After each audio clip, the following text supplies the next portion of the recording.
Hi! Merry Christmas! Feliz Navidad! Joy Noel! And all that stuff. Today is the 14th of December. I've just been to see my son's nativity. He was an elf. It was very cute.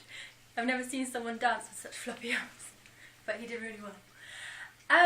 I am coming to you today to talk to you about my 3-month checkup that I had last week. And I said that I would run you through what happened at the checkup, the kind of questions they asked me, and all of that kind of jazz. I have a list as usual. So obviously the first thing they do at the checkup is they want to know how much you weigh. So they stuck me on the scales and it brings it up in all sorts of funny numbers that I don't understand. So they go, oh, that's good, and you go, what does that mean? And at that time I think I was 17.11. Today I weighed myself at 17.6. So 2 more pounds to 6 stone, which is really good. I'm excited about that because I was worried I was slowing down. Come back, wake up, wake up. Don't turn off, you're my brain. So we discussed food.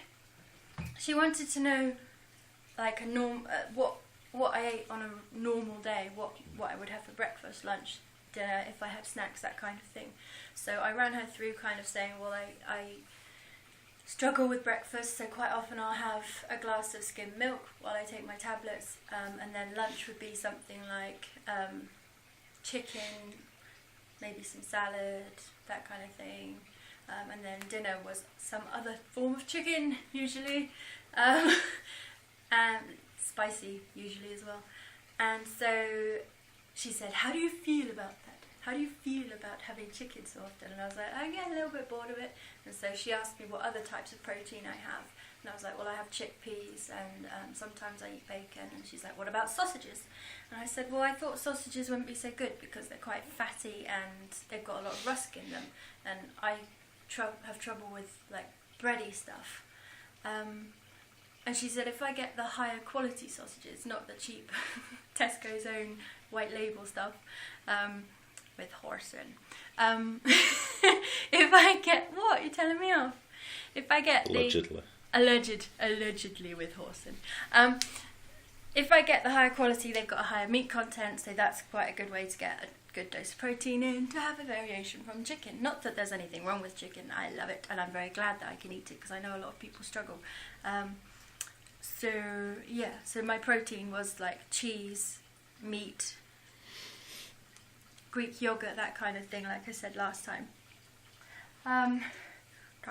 She asked if there was anything I was missing, like do I miss certain foods and that kind of thing, and I was like, actually what I miss the most is nice drinks, because I basically just have water or hot chocolate, and when you go somewhere and everybody gets their nice drink and someone sits down with a pint of Coke or Pepsi and it looks cold and it looks good, and you know that first swig and you're like, ah. That's lovely. Don't you. Sorry. He drinks Pepsi. He has like a can at night and he sits there with his can of Pepsi and is like pudding, and I'm like, damn you. So yeah, I said that drink is probably what I miss the most. Yeah, do miss the occasional food thing, but usually you can kind of make something. I haven't been very good yet at figuring out what kind of bakeryness, puddinginess stuff I can have, so I don't tend to have much sweet at the moment. Mrs. Nursey Lady said that she reckons I've probably got reactive hypoglycemia, because I mentioned that every time I eat anything that has bread on it or in it, so I've tried Warburton Thins, I've tried Pitters, I've you know, like the bread coating on fish or anything like that. Every time I eat something like that, I feel sick afterwards. And she said that that sounds like reactive hypoglycemia, where you have something of a carb nature and your blood sugars just go rah, and then you feel sick and stuff like that. So that's probably why I feel sick when I eat bread products. So I probably will just stay away from them. I've managed to find other alternatives, like I wrap things in lettuce, or I like to make a big slice of butternut squash and then put a burger on that, that kind of thing. So yes. She also said have you been getting any sores? And I was like, well, yeah, my belly button gets quite sore, and the fold underneath my belly, where like a C-section is, I've got my old C-section scar there, and that's because the flesh is folding onto itself. So I said, yeah, I've been getting sores there and there. And she said, make sure every time you go to the doctors or the nurse and you get them to look at it and treat it and document it. She said, don't mention that I've said this, but you need to get it documented each time, because in 2 years' time, when it comes to the time when you can apply for apronectomy or any type of plastics, as they call it, you will then have a back history of medical need and not just have cosmetic reasons for needing the surgery. So that's something I'm going to have to do, because I was like, oh, I just feel like I'm wasting their time. I just, clean it up, put some stuff on it. And she's like, no, go to the doctor, make sure they write it down, because then they've got a back catalogue of medical necessity. So that's a tip for everybody.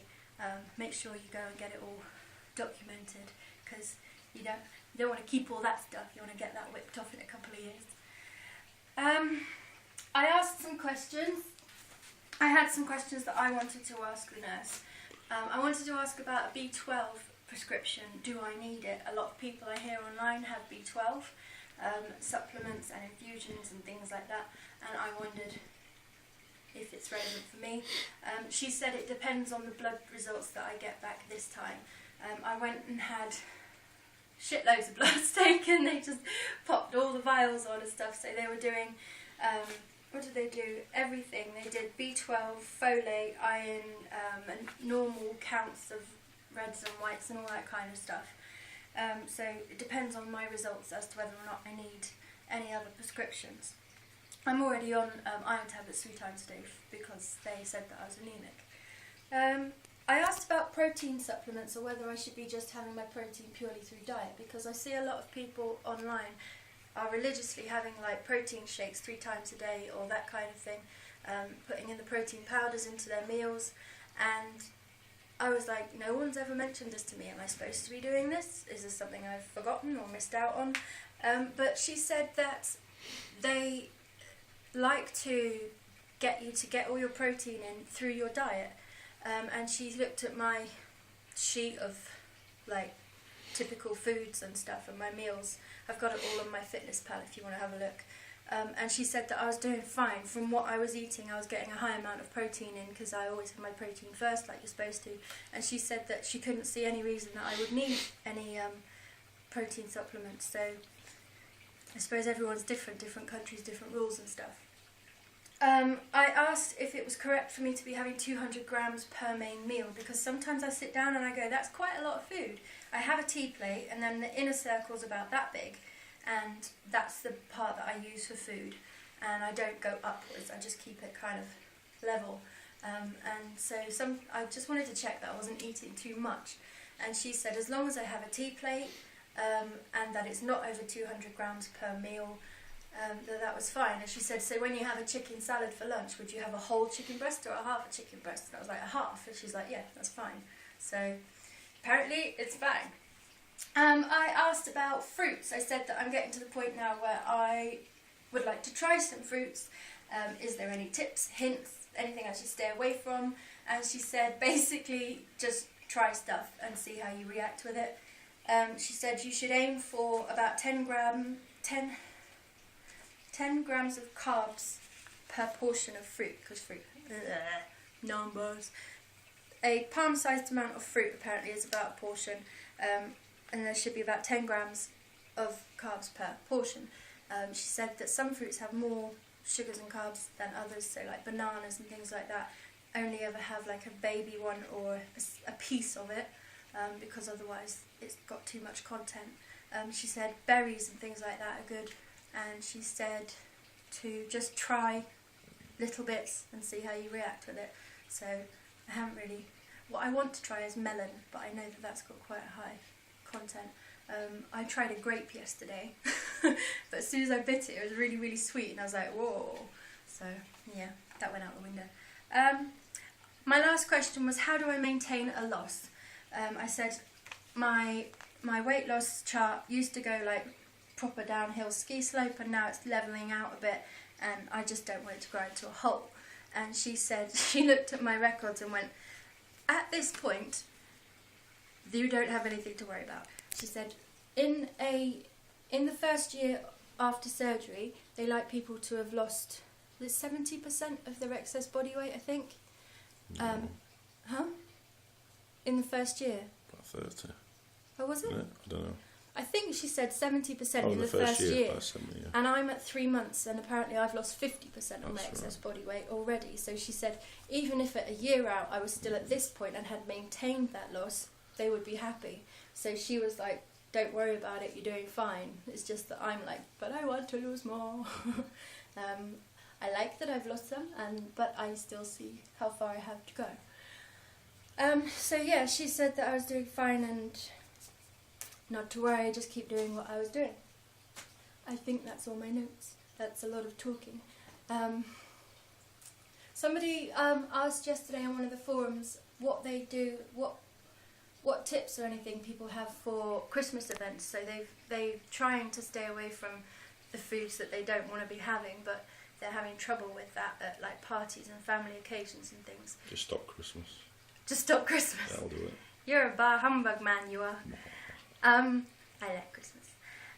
And she was a pre-op, so I said to her that before my surgery I chewed a lot of gum. I would, if I was at something where there was a buffet or open food, I would chew gum so that my mouth was busy, and then anything that you eat, you have to take the gum out, so that's another step of reminding you. And then also whatever you eat after gum tastes disgusting. So that was kind of what I did then. Now I drink, not alcohol, I'm not a pisshead. Water, as usual. So if there's food around and I've had my allocated amount, or it's not my meal time, then I will just have water and keep sipping that each time I'm thinking of eating. Just keep sipping. So that's kind of the advice I gave to her. I don't know if anyone else has anything that I could pass on to her. I feel like I've rambled on a lot, but I send you love. I hope everyone's well and you all have a really good Christmas, or whatever it is you do. The solstice is coming up soon, so I'm excited about that. And I will see you next time. Bye!